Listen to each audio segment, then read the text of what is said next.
I need to start this video off with a PSA. The recap, the beginning of the episode, kind of spoils what the twist of this episode is. I would honestly just skip it altogether. And no, it's not Daredevil. It's something else. Daredevil's still not here. Another week, another adventure, and in this one, Jen has to go see what's up with Emil Blonsky because his ankle restraint was acting up, and then due to unfortunate circumstances, she's kind of stuck there for this entire episode, and then hijinks ensue.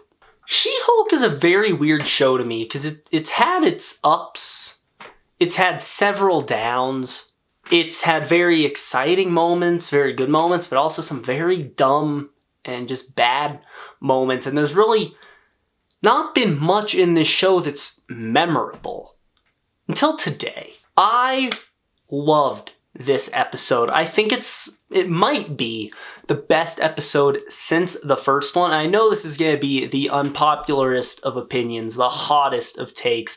Not many people are going to agree with me here, but I don't care. I'm not going to be defeated by internet opinion. I'm not going to let Twitter change my mind. I think this was a solid-ass episode.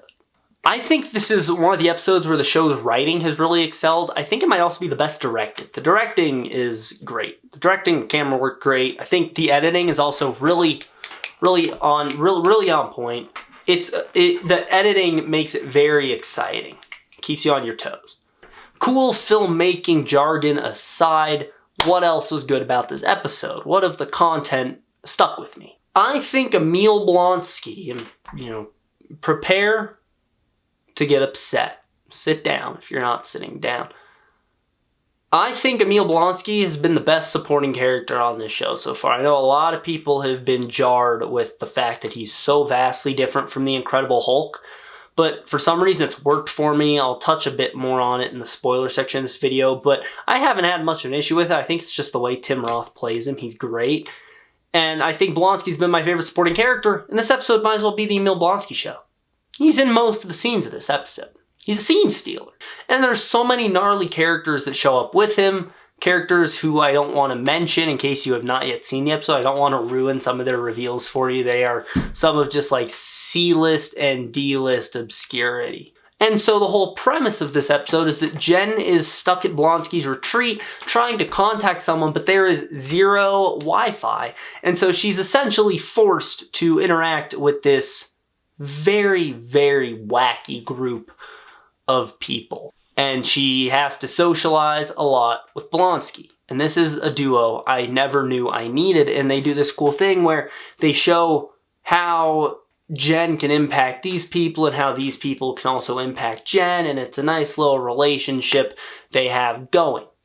I have liked Jen up to this point. I think she's a fine character. I have liked Jen up to this point. I think she's a fine character. Definitely not one of the best, but she's likable. I can't wait to see more of her. But this episode, this is the one that made me really like Jennifer Walters as a character. She has a scene that was it was so drama-filled. It was pretty deeply emotional.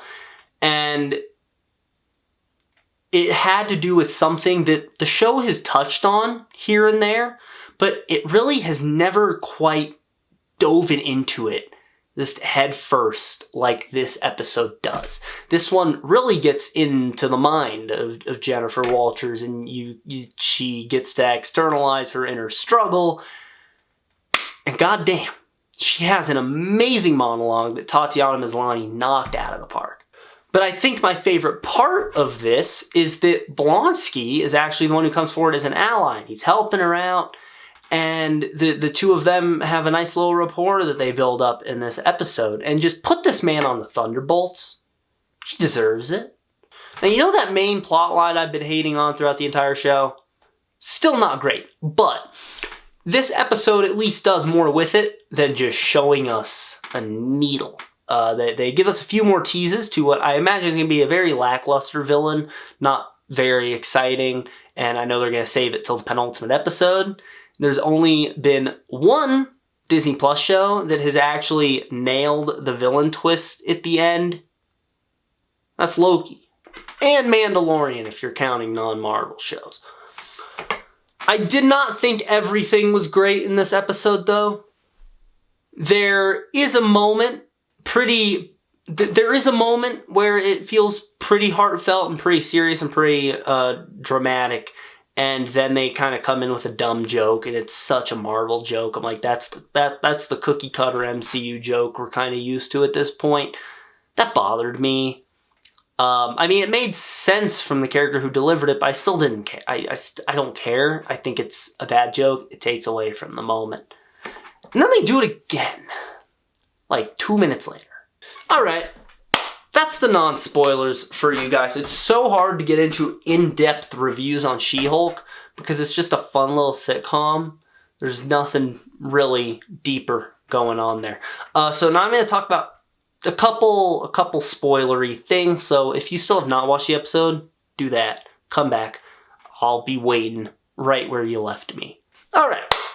Let's talk about the best part of the episode, which is She-Hulk's monologue. So the setup for this is that Jen has been ghosted by Josh for days now. She has to go to Blonsky's retreat. She gets stuck there because it was Elakila and Manbull wreck her car, which it was so fun to see all these just characters no one will have ever known about. I didn't know about Manbull until we saw him in the trailer, and everyone's talking about how like they just got like the most obscure character they couldn't put him in here. So Manbull's there, Elakila's there, Porcupine is there, he's the butt of a joke that I'll talk about later. There's a couple others, I don't remember their names, and then there's Blonsky.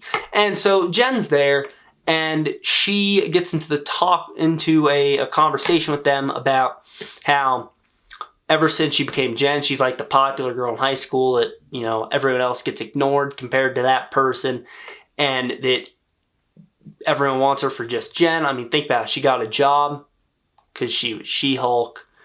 She got dates because she was She-Hulk. Hell, even Josh, despite acting like he cared about Jen, was only there because she was She-Hulk. And so no one cares about Jen anymore, and it makes her really upset. And she wonders if things would just be easier if she could just be Jen, but instead she, you know, now has this double life, yada yada. And Tatiana Maslany nails it, and it gets you feeling stuff. I'm sitting there, I'm like, damn, this sucks.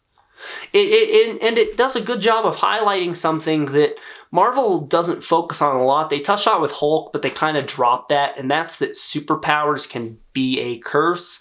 A lot of superheroes don't like their superpowers, and that's the Hulk curse, is that you just can never be the same anymore once you become a Hulk, and that's what they're exploring with She-Hulk's arc in this, and I think it's a really powerful arc. And so to the people who say that she is not going through any character growth or anything throughout this show, you could not be more wrong. She is going through amazing growth, and judging by Daredevil teases we've seen, he'll help her progress that much more. I love this arc. And then after the monologue, they do ruin it with the "let's go kill Josh" joke. That, I mean, it works from this group, but I still don't like when they do the ruin the dramatic moment with a joke. It'll never... I know it's a sitcom, so it kind of gets a pass, which is why I'm not too hard on it as I am with something like the movies. But I don't know, it still bothers me. I wish there was a better, more organic way to make it. Especially because you're so locked in to what Jen's saying, and you're really into her headspace, and you start feeling for her, then, let's kill Josh! And then... the second part of that is they say she should present herself as Jen, and she finally lets She-Hulk down and just becomes who she is. And then they then make fun of Porcupine for that. Blonsky. Big talking point here. He's different, yes. And as I mentioned in non-spoilers, I kind of like it, oddly. Like, I should by all accounts hate what they did with Emil Blonsky.